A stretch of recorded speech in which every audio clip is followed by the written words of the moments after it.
LEX18 continues to try and help many of you collect long overdue unemployment benefits. Our stories are getting results, but we're also hearing from more people dealing with the same dilemmas. One of them being folks receiving tax forms on money they did not receive. Evening Edition's Lee Searcy has that story tonight.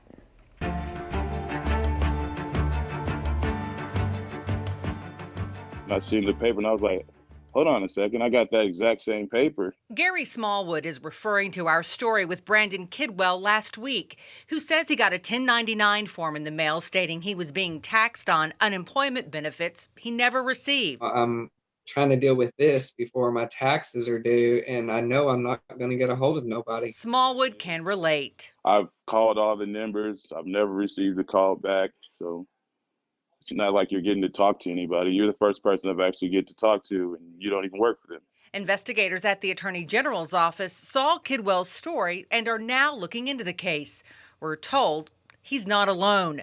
But unlike Kidwell, where most of his unemployment benefits were going to a Utah bank, Smallwood doesn't suspect fraud in his case. He thinks it's a system error and worries he'll be taxed on nearly 10 grand when he says he only collected maybe half of that amount. My bills aren't paid, so I definitely haven't got it. Justin Puckett was in for an even bigger surprise. I have a letter stating that it was all in error and it has to be repaid back. The letter from the Office of Unemployment states he was overpaid benefits totaling more than $10,000 due to an office error.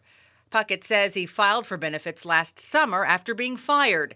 He tells me his claim was under investigation for 5 months when he finally received his checks. Did you ever receive a letter prior to this letter saying that you were not eligible for unemployment?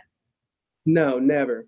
But I do think that 5 months is too big of a gap to recognize an error. That's a concern we want answered, as well as the inflated 1099s and the issue of fraud, as in Brandon Kidwell's case. What's being done about it? How is the Labor Cabinet handling these reported fraud cases? And is it true investigators with the Attorney General's office have to get subpoenas to get unemployment records? If so, why?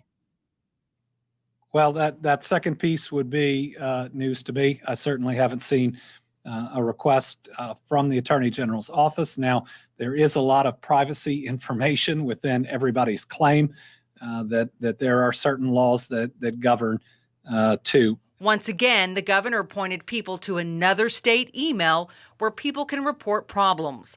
For Gary Smallwood, Justin Puckett, and Brandon Kidwell, each dealing with their own employment issues, they say more red tape doesn't help. Should a common person as myself have to go through all these chains just to get an answer?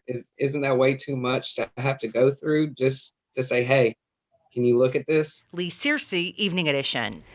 Anyone suspecting fraud on their 1099 form should email the state at KYOU1099@ky.gov. You see that on the bottom of your screen there.